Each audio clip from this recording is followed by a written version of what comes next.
Well, hello, everybody, and welcome back to another episode of the Ricecast. My name is Anthony Russo. I'm here with Dr. Pastor Willie Rice. Pastor Willie, how are you today? Doing great. Feeling good? I'm feeling good. Yep, great time of year. And again, I think it's the first time we've done it since Easter. And we had an incredible Easter weekend and, just record attendance. And by the way, I'm hearing that from overwhelmingly other churches, like everybody I'm talking to, and it's almost an encouraging sign. I know Easter's always a big weekend, but no, I'm hearing from people in lots of churches, new churches that are started, and all, just tremendous reports of what God is doing, and I just hope maybe it's you're looking for hope, you're looking for signs that maybe people are waking up spiritually and realizing. They need something, and so anyway, it's been a great couple of days here at Calvary. Great weekend, even the follow up and getting in a new series that kind of is a good post Easter series. So great time of year. Very excited about what's going on. Yeah. Now, and again, I'll tell the listeners, because we know we have a dedicated, loyal, vocal fan base here at the Ricecast, that I was out of town last week. That's why we were not able. It was your fault. It was me. Yes. I want to own it. It was me. But we didn't get to talk about Easter. And, I mean, you went through it there, but I if I'm not mistaken, it was the highest attended record Easter attendance ever at Calvary. And over 8,000 people here.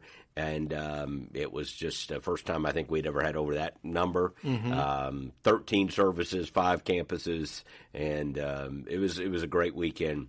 And hundreds of volunteers, by the way, who make it happen. That's right. And so it was a great weekend, and just again one of the climactic ones of the year for certain.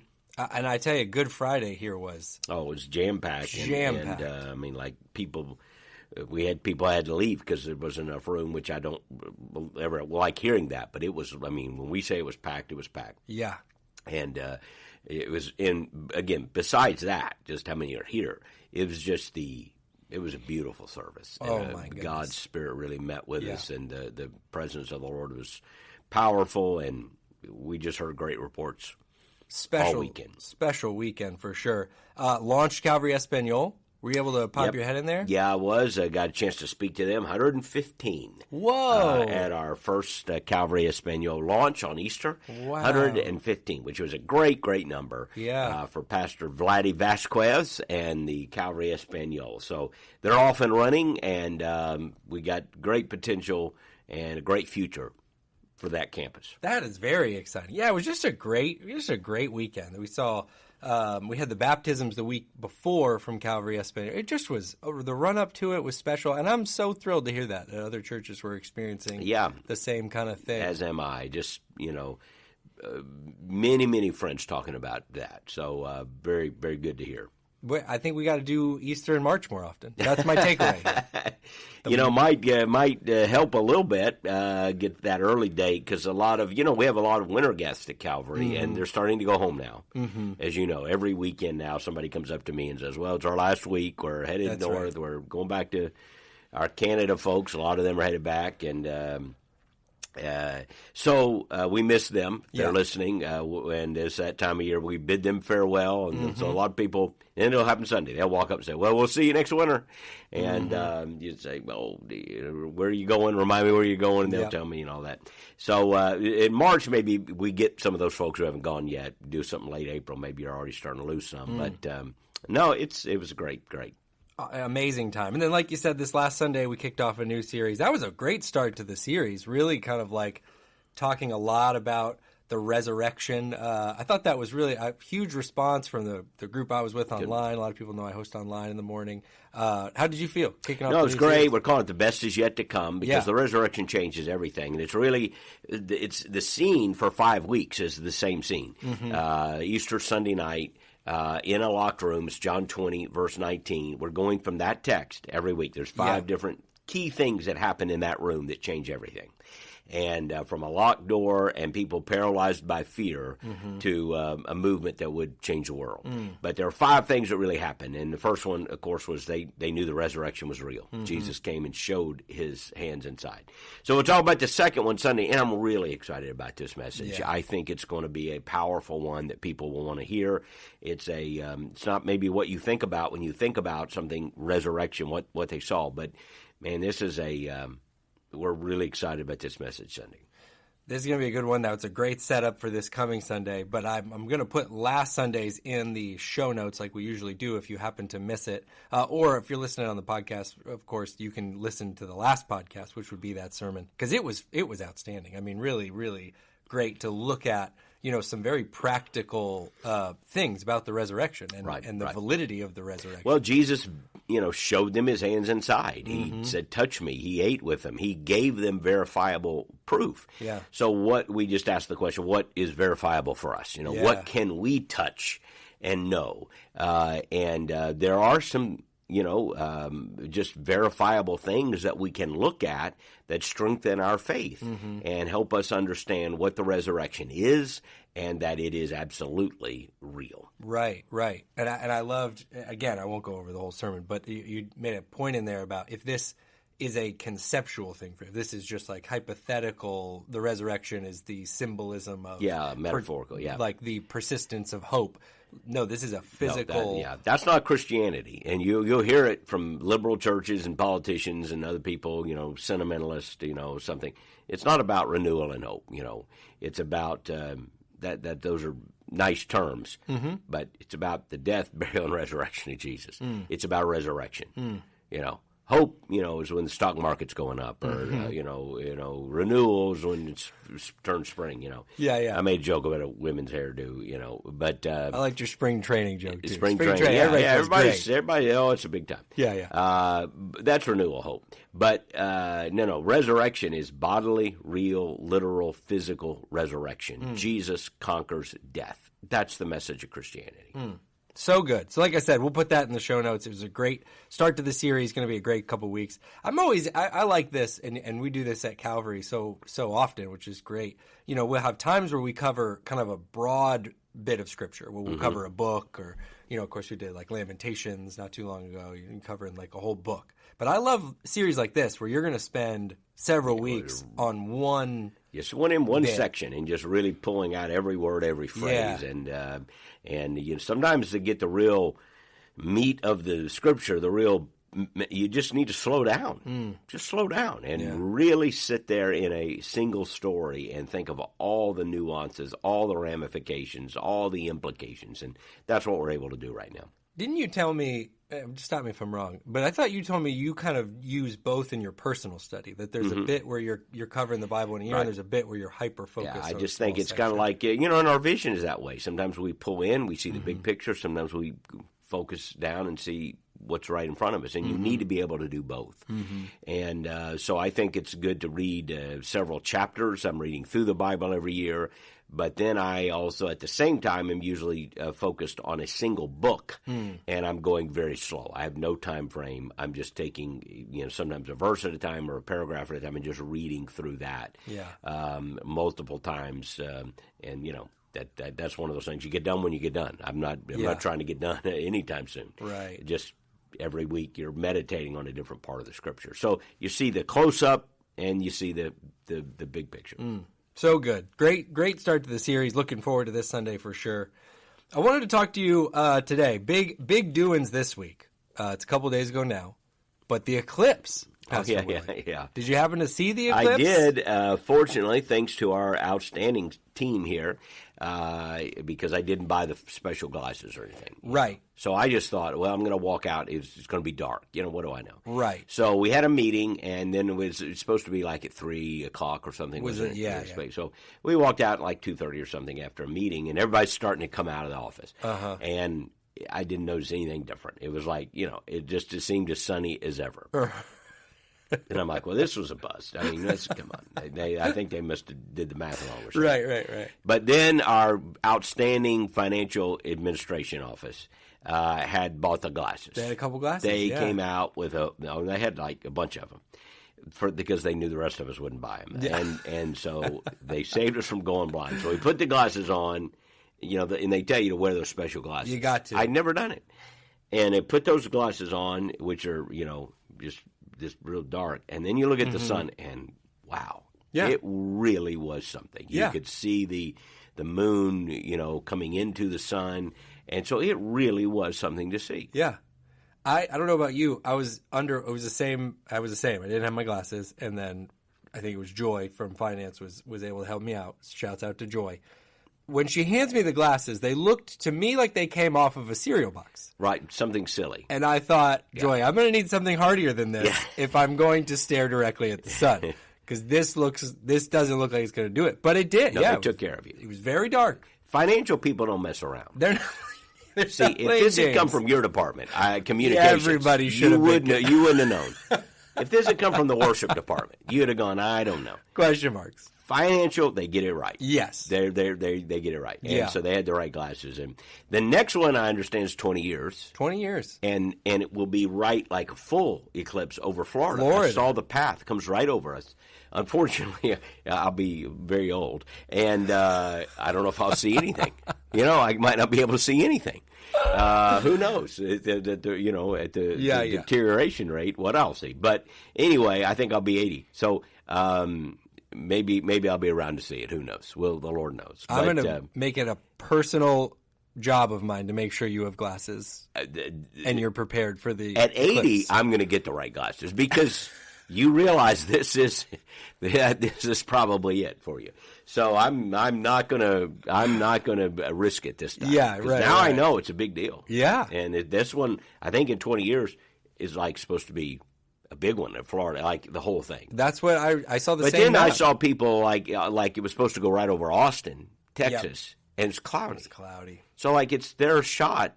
Mm-hmm. And it's cloudy. I mean, that's a bummer. So that did stink. I did read the same. People traveled, got it. And you could Airbnb. Yeah.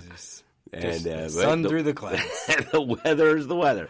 But we saw it really good here, and I don't know if people saw it, but it really is a wonder and cool. Extraordinary and beautiful thing to see. It was very, very cool. I wanted to talk to you about something because I saw some of this out there on the internet, which we know can be it must be true then. It must be true. It's on the internet.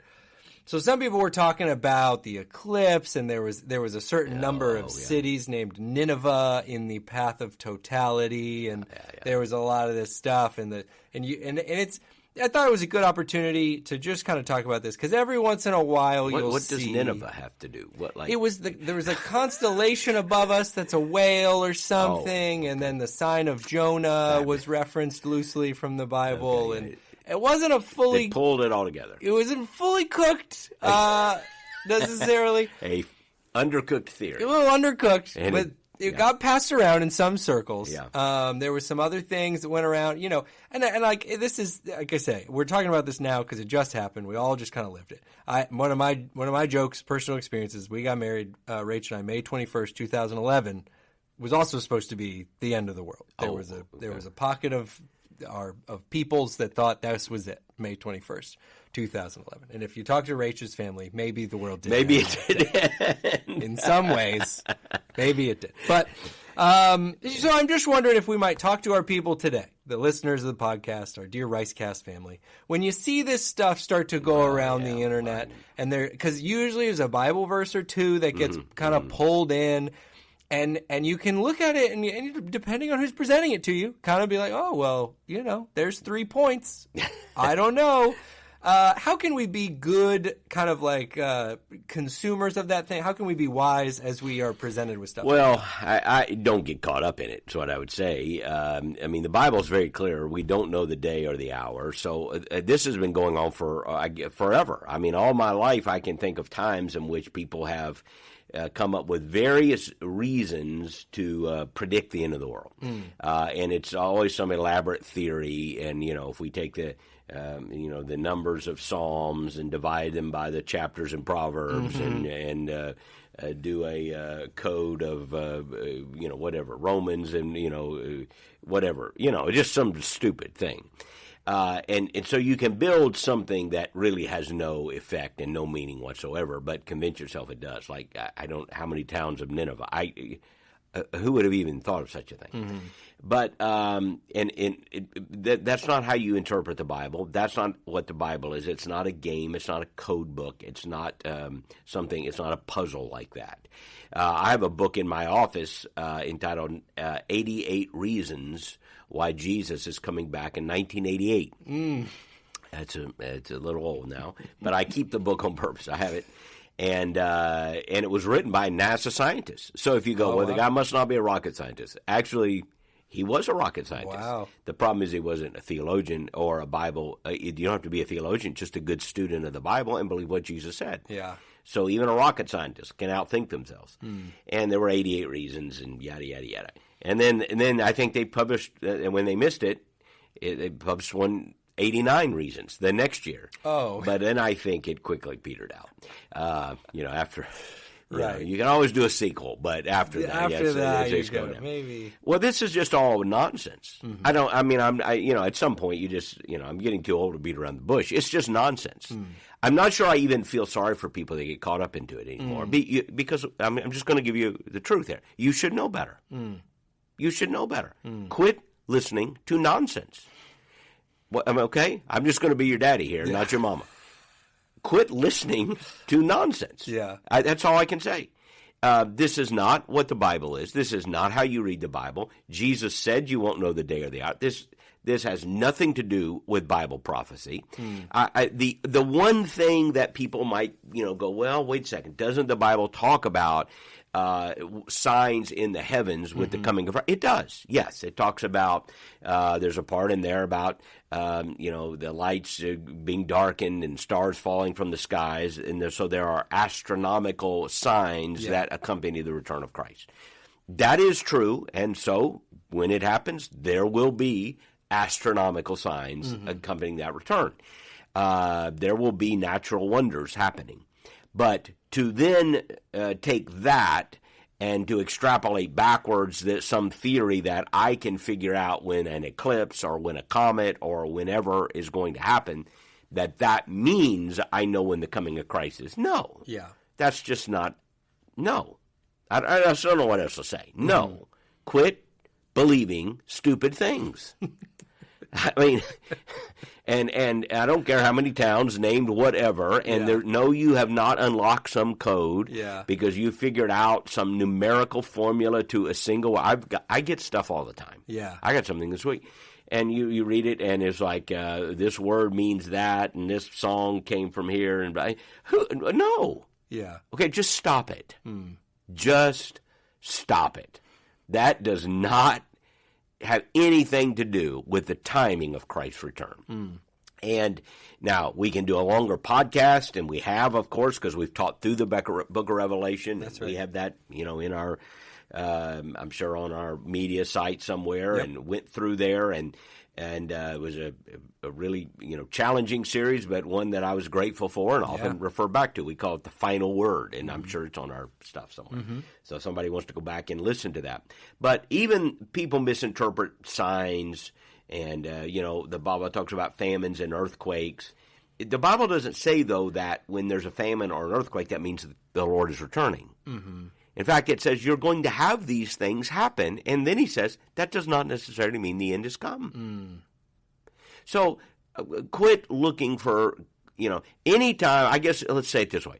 Anytime somebody comes up with some non-biblical thing, like there are so many towns in Nineveh and there's a whale in the sky, I didn't even know there was a whale in the sky.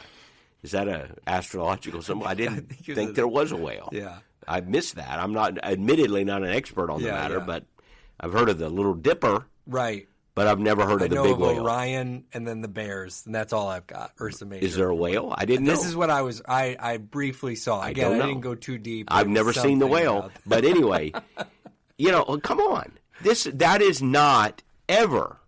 So I don't know what the next one will be. Yeah. But that's not how this works.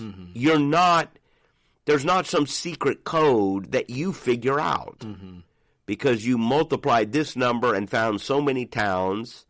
Like, Like, what does that mean if you live in Costa Rica? Mm-hmm. They don't even speak English. You don't spell this town the same way. Right. So what is it? It comes down to the Eastern time zone and the path across North America. I mean, how narcissistic do you? Not only being dumb, you're being narcissistic. Mm-hmm. So how many towns named Nineveh are there in Russia? I don't know. Did the eclipse go over any towns in Russia named Nineveh? Mm-hmm. Like, stop it. I just, my mercy gift is coming out here. Just stop this nonsense. Yeah. And for goodness sake, don't share it. Don't post it. And if somebody does, then you probably should be following them. Mm-hmm. So it's sad that people get caught up into this. And by the way, somebody told me that there were unbelievers making fun of Christians doing this. But the reality is I don't know of a single pastor, teacher, writer, mm-hmm. author. I don't even know of a single member of our church. I don't know anybody mm-hmm. who is saying that. Right. So the fact that there's some crazy guy in, wherever mm-hmm. saying something, he doesn't know what he's talking about. He's in his boxer shorts in his mother's basement eating macaroni and cheese and trying to come up with some code that he got from a cereal box. Right. Just stop it. Right. He doesn't know what he's talking about. Mm-hmm. That's my tender answer. Well, it's great. And, unfortunately, you will find some sort of kind of ill intent usually behind the stuff. So they're trying to sell something. They're trying to get you into some kind of state so that you'll do something. Is the kind of the unfortunate thing. And again, maybe I'm sounding too harsh here, but I'm growing less patient with Christians in America who are inexcusably gullible. Mm. I am patient with. We've all been fooled. Mm-hmm. We've all made mistakes. Okay, so I'm not trying. Listen, we've all been taken. Okay, I get that. But there is a gullibility that's inexcusable. That you should know better. Like if you do a magic trick and a 6-year-old is impressed, because you put the ball behind your back. Right. Okay. Maybe your dog is impressed because you put the balls behind your back, came out and switched hands. Okay. But now, if you're 30 and you're impressed by that, okay, no. Yeah. Come on, use your brain. And at some point, you should not be so gullible. Mm-hmm. So when somebody is pitching this, you ask yourself, is this clearly in the Scripture? And even if you're not well informed of the Scripture, what about your local church? What about your pastor? Mm-hmm. What about Christians that you know? Mm-hmm. What is the opinion of other Christians? If you've never heard of some guy and you've never heard of some theory and it's coming from Dr. Smell a Fungus somewhere, come on. Just stop it. Yeah. And please do not send them any money. Okay? Right. And so but sadly, honestly, there are so many Christians in America who have not been grounded in sound doctrine at all, and they're just sitting ducks for this kind of stuff that almost sounds Christian, mm-hmm. I guess, if you're just not well-versed in doctrine. Mm-hmm. I hope our people are more grounded in the Bible than to believe that kind of nonsense. Mm-hmm. And I love that point there. Truly, if you're plugged into hopefully you're plugged into a church, if you're a Calvary member here, it's okay to even say, hey, this one seems kind of fringe. I don't know. Bring it up. Ask questions. Ask a trusted pastor. Ask a question. Yeah. I see a lot of that happening on the internet, and you just never know, where those people, where everybody's coming from. So don't listen to that Now, the one in 20 years, however. No, I'm just kidding. No, that one. Different. It goes over Florida. It goes right over Florida, which discussion. I think is, No, it's funny you bring that up, too, because it's true. The kind of self-orientedness of it, because someone was telling me ours is 20 years, but there's eclipses happen in other countries in 2 years from now. It's not that uncommon. Every year, or something. Pretty regularly. Yeah, they happen all over the world, and you just start, it's happening to us now, so what does it mean? Right. Yeah, just, is it I'm not going to know the reference, but it's something about wise as... serpents, but innocent as doves. Innocent as yeah. There's a wisdom. There's a wisdom there, and yet purity in spirit. Mainly we just need to be sound doctrine. Yeah, sound doctrine. Yeah, grounded doctrine. And when Jesus comes back, you're going to know it. And yes, there are things that are associated with the coming of Christ, and that's kind of a longer conversation. But every time somebody sees, an earthquake or, some natural disaster, or the dogs are barking weird and they think something's going on, no, that doesn't mean, the end of the world. Yeah, right. But Jesus is coming. And we also believe that very, very seriously. So I've often said when I preach on the second coming, you talk about people that get caught up and think, believe in all these weird theories. But the most dangerous theory is the people that don't believe the world will ever end and that life will always go on as it has been and that they will never face God. Because, so crazy people get caught up or gullible people get caught up in some of these silly things. But a lot of people live as if they will never stand before God and that Jesus will never come and hold them to account. And that is a far more serious problem because there are plenty of people, they might even laugh. They'd be on the internet laughing at anyone who believed it. Well, I kind of join you in laughing. But you should not be laughing about God and about the end of the world and about one day standing before God because that is going to happen. You are going to stand before God one day. That's good. But it doesn't have anything to do with the eclipse over Nazareth or something, or Nineveh, or whales in the sky, or whatever. This is my favorite quote. I'm going out to look for that whale tonight, I'll be honest with you. Up there, yeah. When Jesus comes back, you're going to know it. Yes. It's a good, put that on a T-shirt. You're not going to miss it. It won't be gray. And you won't need glasses from the finance department to figure it out. You won't need glasses from the finance department to see it. That's fantastic. Well, thanks for sharing some on that, Pastor. Again, we know it was a really interesting thing. A bunch of schools did things. When I was like, it's cool, it's fun, It's interesting. Just don't get lost in some of these things that float around. It's good word. Always be discerning. Talk with your church community. If you ever do have something that says, "Oh, these two things are kind of interesting. I'd love to talk more." Out there on the internet, you're going to get pointed to some odd stuff. This is why the local church does matter. And there's some excellent things on the internet. By the way, if you know where to look and you know how to research, we have more opportunity to research solid, good data. But you do need some discernment in knowing where it comes from. So this is why being plugged into a local church and a good Bible study with good teachers and good pastors and good Christians is helpful. Because let's say maybe you're a new Christian, first time you're hearing some of that, and you're like, oh, my goodness. Yeah, so we're not making fun of that. We understand, okay? Maybe the first time you've ever heard of this. Yeah. But don't get your information from some internet site you never heard of. Right. Talk to people who are grounded in the faith and let's open a Bible. Yeah. Let's go to Matthew 24. Let's go and let's talk about, okay, what does this mean if an eclipse is coming and so forth. Yeah. Yeah, so good. And if you're not plugged into a group here at Calvary, I'll put some information in the show notes. Last week's sermon, we'll put that Revelation series in there you mentioned, and then I'll put the information about groups here at Calvary. Love to help you get connected in a group. Those are places you can have good conversations. You can meet with other believers who are trying to grow in their faith, deepen their love of the Word.